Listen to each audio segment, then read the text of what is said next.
1996માં એક બહુ જ મોટા હ્યુમન બિહેવિયર અને ઓર્ગેનાઇઝેશનલ બિહેવિયરના અભ્યાસી ડેવિડ મેકલેલેન્ડ, એણે પોતે યુરોપ, અમેરિકા અને એશિયા ત્રણેય કોન્ટિનેન્ટની અંદર વિશ્વ સ્તરે પથરાયેલી ખાણીપીણીની કંપનીઓનો સર્વે કર્યો.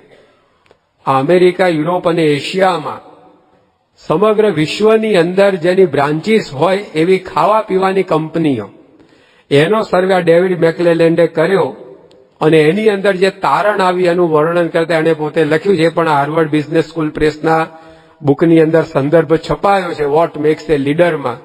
એણે પોતે જે તારણ કાઢ્યું આવું હતું કે when senior managers had a critical mass of emotional intelligence, their divisions outperform yearly earnings goals by 20%.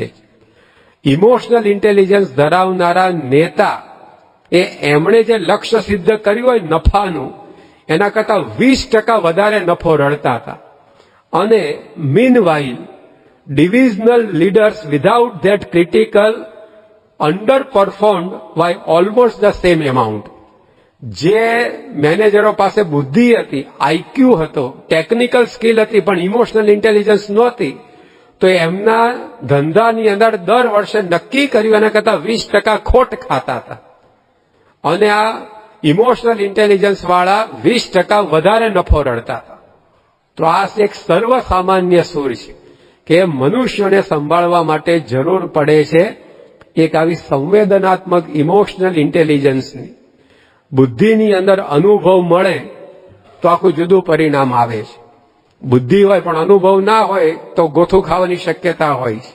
એકવાર એક ભરવાડ 100 ઘેટા લઈને જતો હતો અને સામેથી ગોલ્ડ મેડાલિસ્ટ એન્જિનિયર મળ્યો એને, કે ગોલ્ડ મેડલ લઈ આવેલો એન્જિનિયરિંગના ફાઇનલ યરમાં. અને એ એન્જિનિયરને થયું કે આ ભરવાડની કંઈક મજાક કરીએ, પરીક્ષા કરીએ. તાજા ભણેલા ને એટલે પરીક્ષા કરવાનો વિચાર વધારે આવે છે. નવી સાયકલ શીખ્યો ને મારમ જવા દે, પણ ધીમે ધીમે રાગે પડે પછી હોય. નવી બાઇક શીખ્યો હોય, નવી ગાડી ચલાવ્યો હોય તો જાણે પાયલોટ થવા 2 માર્ક માટે રહી ગયો ને એ રીતે ચલાવતો હોય.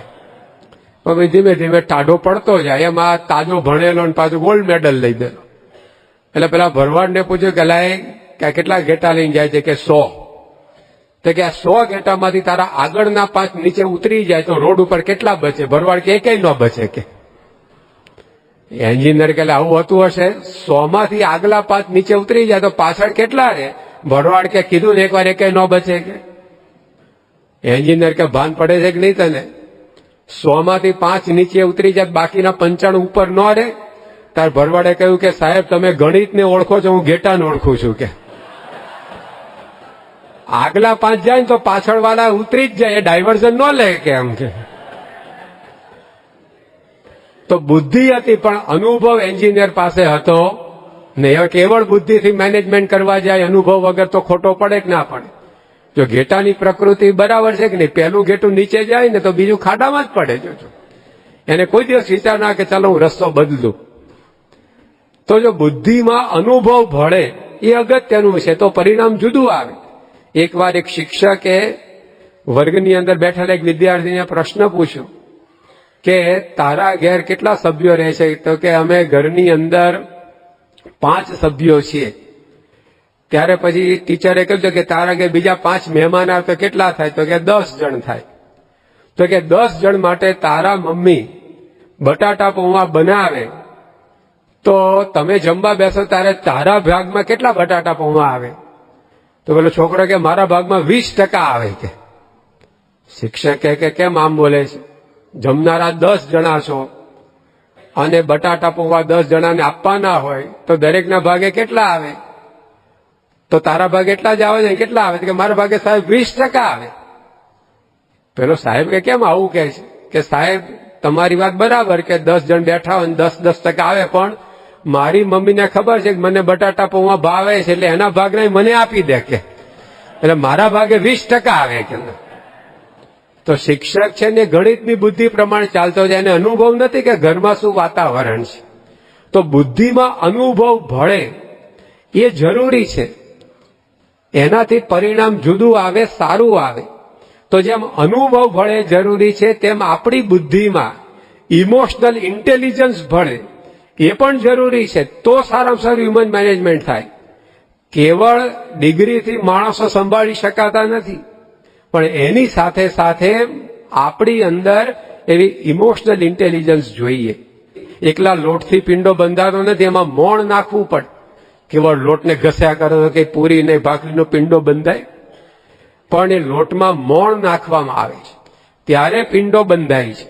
એમ કેવળ બુદ્ધિથી, નકરી બુદ્ધિથી કોઈ મનુષ્યનું સંચાલન થઈ શકતું નથી. એની અંદર ઇમોશનલ ઇન્ટેલિજન્સનું મોણ ઉમેરવું પડે છે. તો પ્રમુખ સ્વામી મહારાજની અંદર એ બુદ્ધિ છે. ભલે કોઈ સ્કૂલ કોલેજમાં ગયા નથી, પણ એમનું મેનેજમેન્ટ ઇન્સ્ટિટ્યુશનલાઇઝ નથી, ઇન્ટ્યુશન અંદરથી આવેલું છે. એકવાર ચિદમ્બરમ, આર ચિદમ્બરમ, જે ભારતના અણુપંચના અધ્યક્ષ હતા, ખ્યાતનામ વૈજ્ઞાનિક, એ પ્રમુખ સ્વામી મહારાજને મળ્યા અને આવું બુદ્ધિશાળી માણસ સ્વામી બાપાનું કાર્ય જોયું એટલે ખબર તો પડે કે આ કઈ સામાન્ય વાત નથી, આટલું બધું સંભાળવું. એટલે સીધું સ્વામીને એમણે પૂછ્યું કે તમે આવું બધું મેનેજમેન્ટ ક્યાંથી શીખ્યા છો? આટલી બધી વ્યક્તિઓને, આટલી બધી પ્રવૃત્તિઓને અને સમગ્ર વિશ્વમાં પથરાયેલી પ્રવૃત્તિઓને સંભાળવી. તમારી લંડનમાં 50 દુકાનો અને સંભાળવી સહેલી છે, પણ લંડનમાં 50 હોય, ન્યુયોર્કમાં 50 હોય, આફ્રિકામાં 50 હોય, બધાનું ધ્યાન રાખવું એના કરતા અઘરું પડે. તો કે આટલી મોટી વિશ્વ સ્તરે પથરાયેલી સંસ્થાનું એક સાથે મેનેજમેન્ટ કરો, તમે આ મેનેજમેન્ટ ક્યાંથી શીખ્યા? સ્વામી કે યોગીજી મહારાજ અમને શીખવાડ્યું છે, ભગવાનની કૃપાથી બધું આવડે છે. તો સ્વામી બાપાનું મેનેજમેન્ટ એ સ્કૂલ કોલેજમાંથી આવેલું નથી, એ હૈયામાંથી ઉગેલું ગુરુ કૃપાનું ફળ છે, ભગવાનના આશીર્વાદનું ફળ છે. આ તો બાપાએ પોતે વાત કરી ગુરુને મહારાજની, પણ એ સ્વયં અક્ષર બ્રહ્મ છે. તો જો એમના મેનેજમેન્ટમાં આ વિશેષતા આપણને દેખાય છે. આજે બધા જે વાત કરે છે મોડર્ન મેનેજમેન્ટના માણસો, સ્વામીના જીવનમાં ડગલે ને પગલે આપણે ઇમોશનલ ઇન્ટેલિજન્સ એ દેખાય, અને એના આધારે લાગણી, માગણી, સ્વભાવ ને કૌશલ્ય બધાને સારી રીતે હેન્ડલ કરે છે. સૌ પ્રથમ આપણે જોઈએ મેનેજમેન્ટ ઓફ ઇમોશન્સ. આજે 10 લાખથી પણ વધારે હરિભક્તોની આ સંસ્થા, એને સ્વામી સંભાળે છે.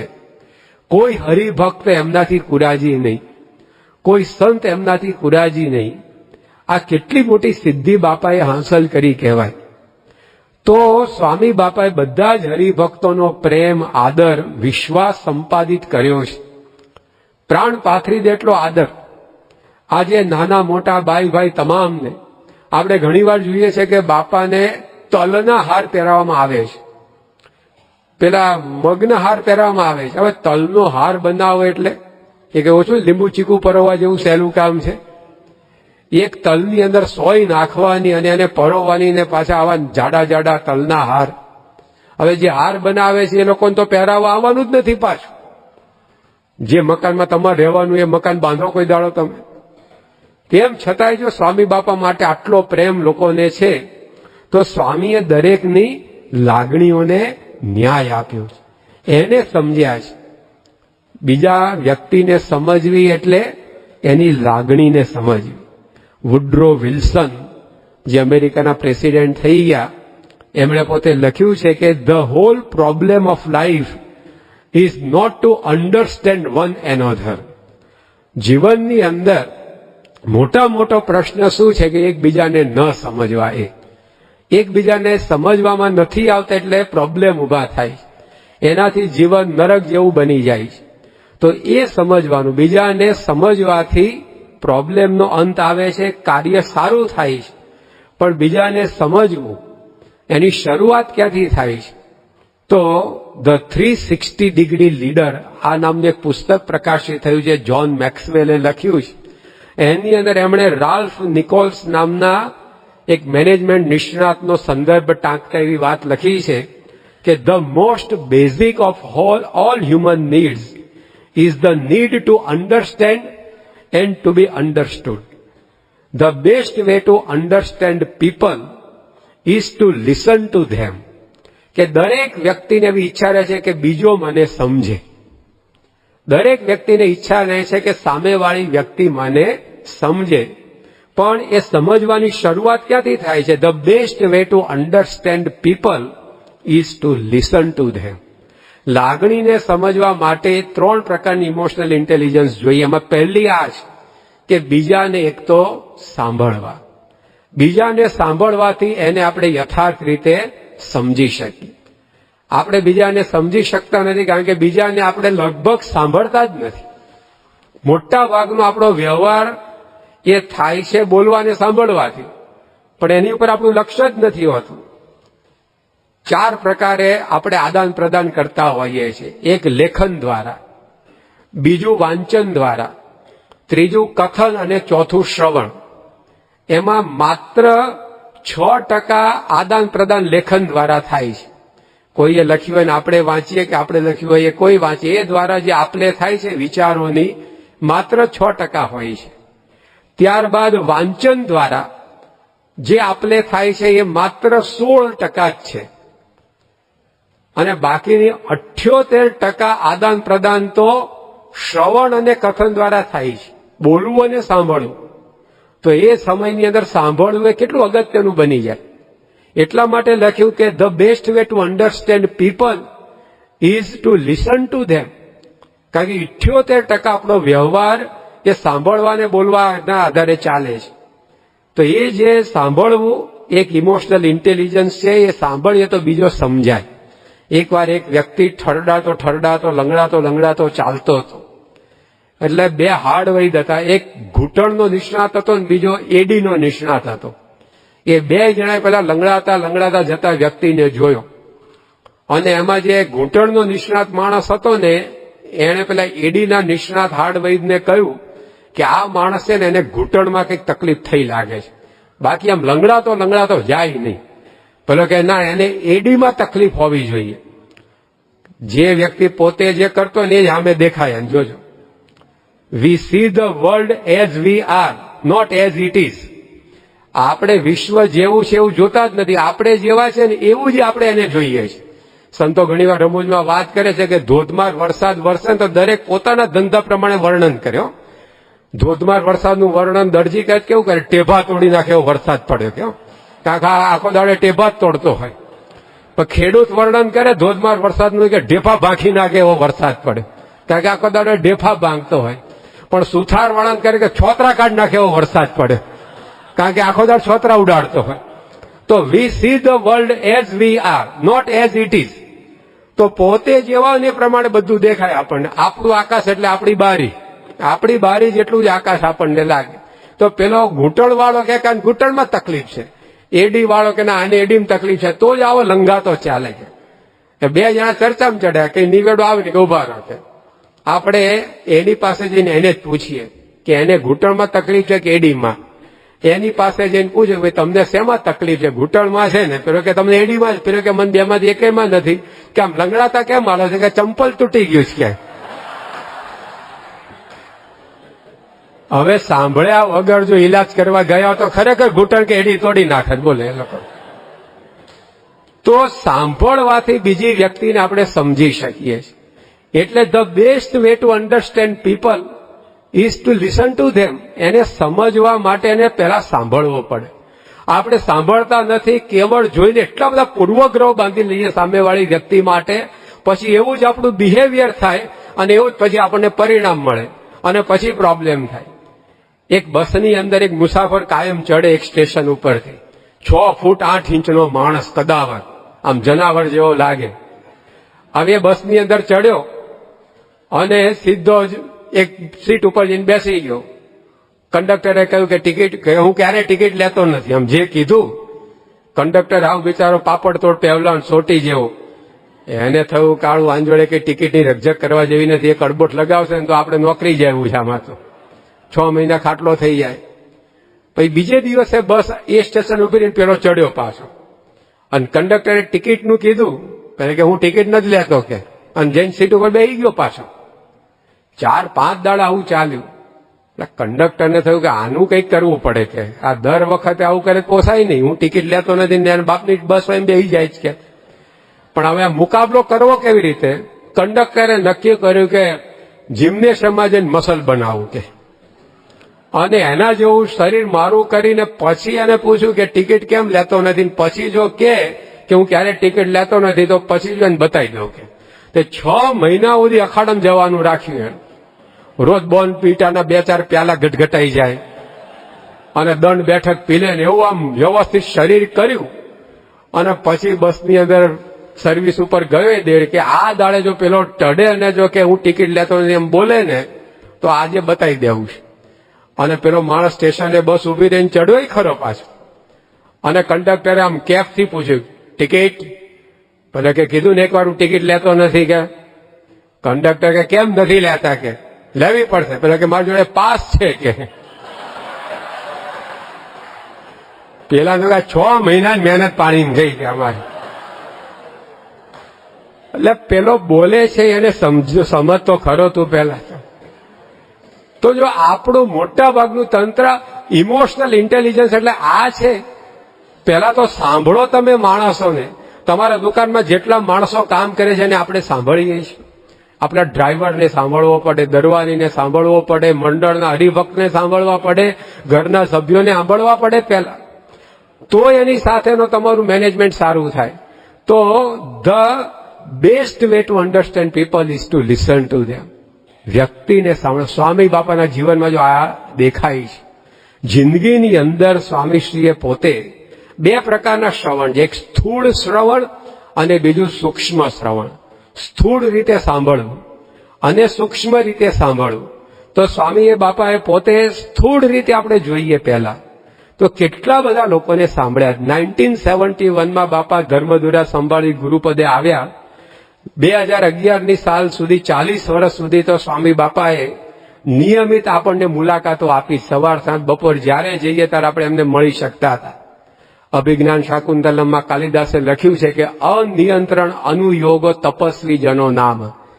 સાચા સાધુ એની પાસે તમે અનિયંત્રણ અનુયોગ, ગમે ત્યારે નિયંત્રણ વગર પહોંચી જવાય. તો બાપા એ રીતે જ આપણી જોડે વર્તાવ રાખ્યો. 40 વર્ષ સુધી આપણા નાના પ્રશ્નો લઈને આપણે જતા હતા.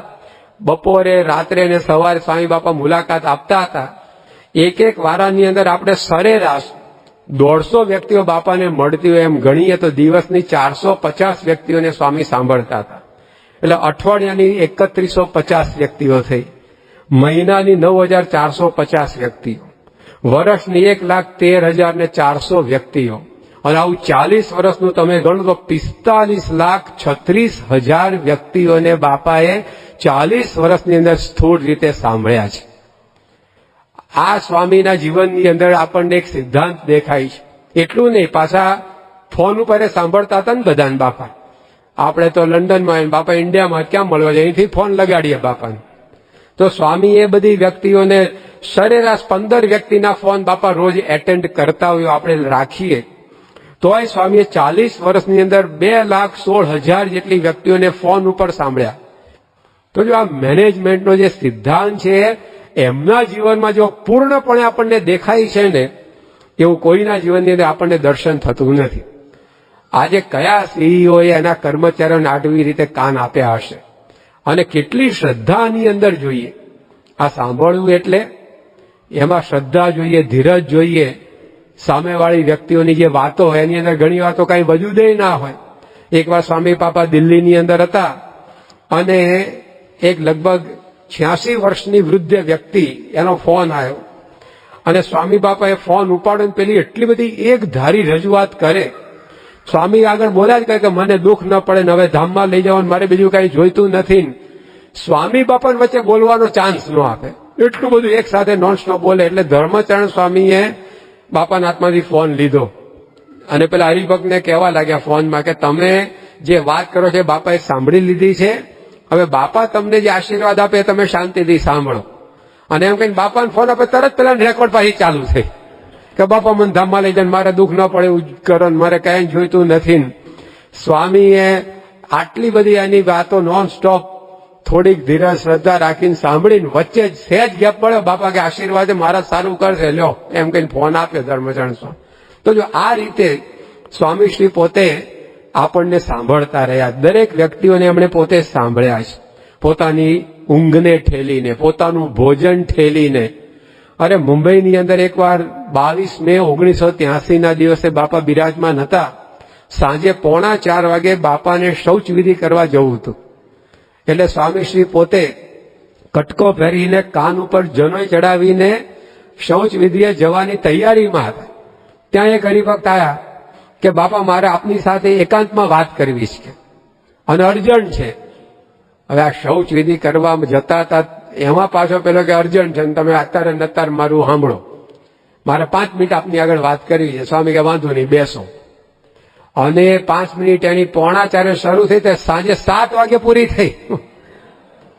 3.25 કલાકે માણસે વાત કરી. સ્વામી શૌચ વિધિ જવાનું ઠેલીને સાંભળતા રહ્યા. આ તો બહુ અઘરું છે માણસથી કામ. ઉલટી રોકવી બહુ અઘરી પડે. તમને આમ ઉલટીનું સેન્સેશન થતું હોય, કોઈ કે મારે વાત કરવી, ઉભો રહે કે હમણાં કે આપણે તરત ના પાડીએ. પરંતુ જો આ સ્વામીએ સાંભળ્યા છે એટલે, અને 7 વાગે પેલા હરિભક્તનું મળવાનું પૂરું થયું, બાપા શૌચ વિધિ કરવા જતા હતા અને બીજા હરિભક્ત કે બાપા મારે 2 મિનિટ કામ છે. બાપા કે બેસો, આવો 5 મિનિટ બેસીએ. કેલો તો જો આ સ્વામીએ પોતે શ્રવણ કરે છે, સ્થૂળ શ્રવણ પણ આટલું એમણે કર્યું છે. સ્વામીશ્રી પોતે ટોરન્ટોની અંદર હતા. બપોરે 12:30 વાગે જમવાનો ટાઈમ થયેલો. જમતા પહેલા સ્વામીશ્રી લઘુ પાણી કરવા માટે બાથરૂમમાં ગયેલા અને એક હરિભક્ત સ્વામીશ્રી પાસે આવ્યા અને જેવા સ્વામીશ્રી લઘુ પાણી કરીને હજી બાથરૂમમાંથી બહાર નીકળે અને બાપાને વાત કરી કે મારે સ્વામી હમણાં એક મીટિંગની અંદર બેસવાનું છે ને એના માટે અત્યારે જ આપને મળવું પડે એવું છે. આ તાકીદની મીટિંગ છે ને તમારે થોડોક સમય મને આપો. કે તો બાપા કે આવો કે મળી લઈએ. અંદર બાપા પાછા બાથરૂમમાં ગયા, એમની જોડે એકાંતમાં જે વાત કરવાની તે કરી. પોતાનું ભોજન ઠેલીને સ્વામીએ પોતે સૌને સાંભળ્યા છે. પોતાની ઊંઘને જતી કરીને નૈરોબીની અંદર સ્વામીશ્રી હતા 2004ની સાલમાં. બપોરે 1 વાગે સ્વામીશ્રી પોતે આરામમાં પધાર્યા. લગભગ 1:20 વર્લ્ડ પીસ મિલેનિયમ સમિટના એક પ્રતિનિધિ સ્વામીને મળવા માટે આવ્યા અને એમણે બાપાને મળવાનો ખૂબ આગ્રહ રાખ્યો.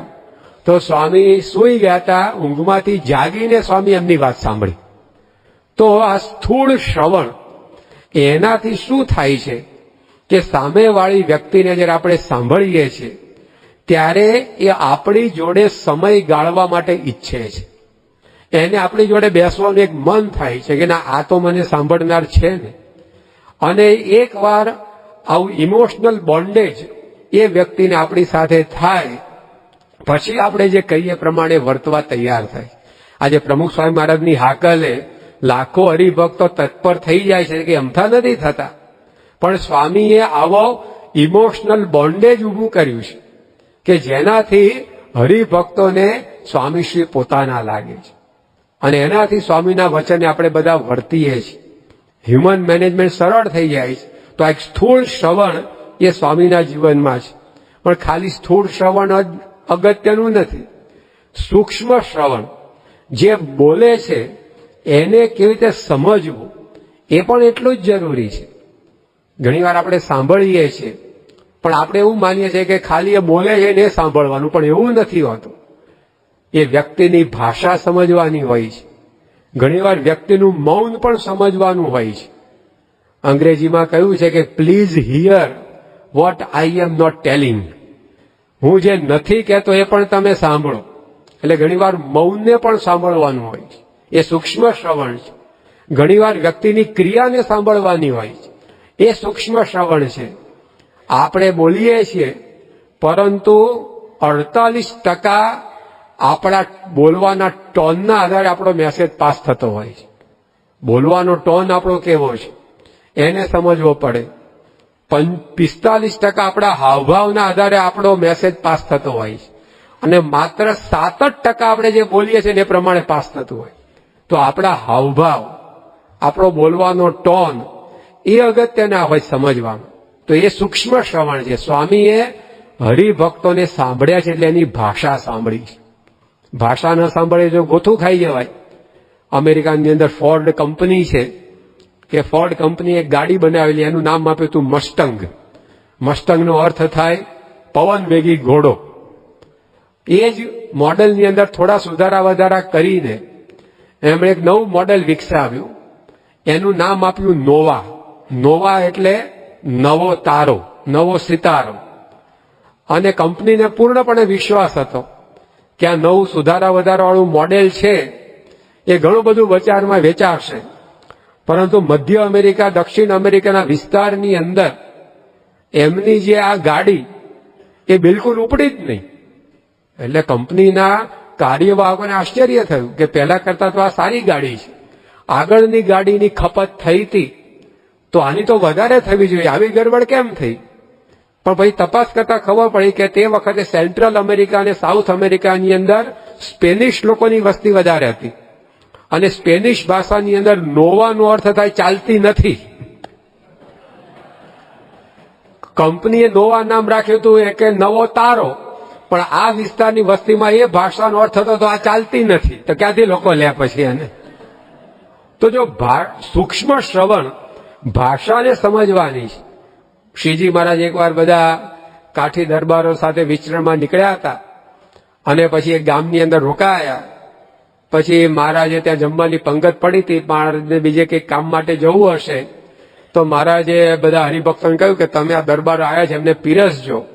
પણ કેવી રીતે પીરસવું એની વાત પછી શ્રીજી મહારાજે કરી કે હા દધ્યાત, હું દધ્યાત, દધ્યાત તર્જની તર્જને, શિરઃ કંપે પુનર્દધ્યાત, ન દધ્યાત સિંહ ગર્જને. કે તમે પીરસવા નીકળો ને ત્યારે પેલો જમવા બેઠેલો માણસ હા હા હા હા નથી જોઈતું નથી જોઈતું એમ કરે ને તો આપજો તમે, કે કારણ કે નામાં હા છે. કે પછી એ જમવા બેઠેલો હું નથી જોઈતું હું નથી જોઈતું એમ કર્યા કરે ને તો પીરસજો, કે કારણ કે નામાં પણ હા છે.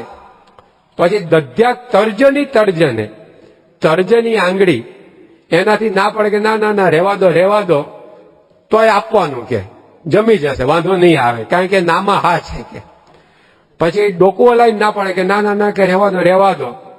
શિરઃ કંપે પુનર્દધ્યાત, માથું હલાવે તો આપજો કારણ કે નામાં પણ હા છે. પણ ન દધ્યા સિંહ ગર્જન, નથી જોઈતું એમ સિંહ ગર્જના કરે ને તો ત્યાંથી પલાયન થઈ જજો, પછી આપતા નહીં. તો જો આ ભાષા સમજવાની વાત મહારાજે કરી કે પેલો ના પાડે છે પણ એમાં હા છે. ઘણીવાર હામાં ના હોય અને ઘણીવાર નામાં પણ હા હોય છે. તો એ ભાષા સ્વામી સમજે છે. બાપા કલકત્તાની અંદર હતા અને એ વખતે એક હરિભક્ત સૌરાષ્ટ્રના સ્વામી જોડે વિચરણમાં ગયા હતા. બપોરે 4-1 વાગે કે ચા પીવાનો ટાઈમ હશે ને પેલા હરિભક્ત ચા પીતા હતા અને સ્વામી બાપા ત્યાંથી પસાર થયા. સહેજે બાપાએ પૂછ્યું કે કેવી છે ચા? તો પેલા હરિભક્તે કહ્યું હાવ મોળી ફક જેવી છે. કે સ્વામી આગળ શું વાત કરી કે સાવ મોળી ચા છે. તો સ્વામી બાપા તરત રસોડામાં ગયા અને ખાંડ લઈ આવ્યા અને પેલી ચામાં ખાંડ નાખી હરિભક્તની એઠી ચામાં પોતાની આગળથી ખાંડ લાવી આપી અને સ્વામીએ કહ્યું કે હવે પીવો કેવી લાગે છે? કે પછી તો મીઠી જ લાગે ને, બ્રહ્મની આંગળી પડી હોય પછી. પણ જો સ્વામી ભાષા સમજ્યા, મોળી ચા છે એટલે મોળી ચા છે એનો અર્થ એમ કે એ વ્યક્તિને ખાંડ મારી પાસેથી જોઈએ છે તો સ્વામી બાપા ખાંડ લઈ આવ્યા અને ખાંડવાળી ચા એને પીવડાવી. જો આ ભાષા આ સૂક્ષ્મ શ્રવણ છે. આપે ત્યાં જ્ઞાન ઠપ કરે ચા પીવા આવ્યા છે કે સમાગમ કરવા આવ્યા છો? કે આવા ભેગા થયા છો, આટલે દૂરથી આમ કર્યું તેમ કાંઈ નહીં. જો લેંગ્વેજ સ્વામી સમજે છે, એ ભાષાને સમજે છે એટલા માટે સારામાં સારું હ્યુમન મેનેજમેન્ટ એ પોતે કરી શકે છે. ઘરની અંદર ઘણી વાર આપણે જમવા બેઠા હોઈએ, હવે 4-5 જણા કુંડાળું કરીને જમવા બેઠા હોઈએ, બધાને બધી વાનગી દેખાતી હોય તોય ઘણી વાર કોક આપણને પૂછે કે આ શાક છે તો આપણે શું કહીએ ફર્નિચર દેખાય તને, કે છાનવાનો ખાતો જ ખાન. એટલે શાક છે એમ પૂછ્યાનો અર્થ કે તેને શાક આપો એમ એની ઈચ્છા છે. પણ આપણે ત્યાં કજિયો કરીને ઉભા થઈએ બોલવા કે શાક ને તને ટેબલ દેખાય છે. કે પણ શાક છે એ પૂછે છે, ભાષા શું સમજાવે છે કે ભાઈ મને શાક આપો. તો સ્વામી બાપા ભાષા સમજે છે, સૂક્ષ્મ શ્રવણ છે. એમ એક ગામમાં બાપા પધારેલા, હાર્ટ એટેક આવી ગયા પછી બાપા એક ગામમાં ગયા હતા. તે વખતે ડોક્ટરે કહ્યું કે તમારે પધરામણીઓ બંધ રાખવાની. હરિભક્તના કે પધરામણીઓ કરો નહીં કારણ કે અમારા દાદરા ચડુતે કરવાના આવે, ઉઠબેસ કરવાનું આવે, એમાં હવે તમારી તબિયતને અનુકૂળ નહીં આવે. એટલે એ ગામ જૂનું અને હરિભક્તો જેવા બાપા આવ્યા અને બાપાને કીધું કે બાપા અમારે બધાને ઘેર પધરામણી કરો. 40 ઘેર પધરામણી કરવાની હતી. એટલે સંતોએ કહ્યું કે હવે ડોક્ટરે ના પાડી છે અને તમારે બધાને એક ના ઘેર 5-5 વાર પેલા બાપા આવી ગયા છે, એટલે હવે તમે આગ્રહ ન કરતા. સંતોએ કહ્યું એટલે હરિભક્તોએ આગ્રહ પડતો મૂક્યો, પણ મનમાં તો હતું જ કે પધરામણી થવી જ જોઈએ. બીજે દિવસે સવારે સ્વામી બાપા વોકિંગ કરવા માટે ત્યાં શેરી હતી એની અંદર બૂટ પહેરીને નીકળ્યા અને સ્વામી બાપાએ પહેલો રાઉન્ડ જેવો લગાવ્યો વોકિંગમાં કે ગામના કોઈ રહીશ બોલ્યા કે અહીંયા સ્વામી બાપા વોકિંગ તો કરે છે, પધરામણી શું વાંધો આવે કે. સ્વામી બાપાનો ઉદ્દેશ નહોતા બોલ્યા, પણ એમને કેઝ્યુઅલી બોલ્યા. બાપાએ સાંભળ્યું અને બાપાએ પોતાનું વોકિંગ ત્યાં ને ત્યાં પડતું મૂક્યું અને બાપાએ સત્સંગીજી અને સ્વામી અમદાવાદના કોઠારી એમને કહ્યું કે હાલો આ બધાને ત્યાં પધરામણી જઈ આવીને પોતાની પૂજા કર્યા પહેલા 40 ઘેર બાપાએ પધરામણી કરી. તો ભાષા સમજ્યા. પેલી વ્યક્તિ બોલી છે કે અહીંયા વોકિંગ કરવામાં વાંધો નથી ને પધરામણીમાં હું ભીડો પડશે, તો એ ભાષા સ્વામી સમજ્યા કે એની ઈચ્છા છે કે મારા ઘેર સ્વામી આવે. તો આ સૂક્ષ્મ શ્રવણ ભાષા સ્વામી સમજે છે, મૌનને પણ સમજે છે. ઘણી વાર સાયલેન્ટ સ્પીક્સ એને પણ સમજવું પડે.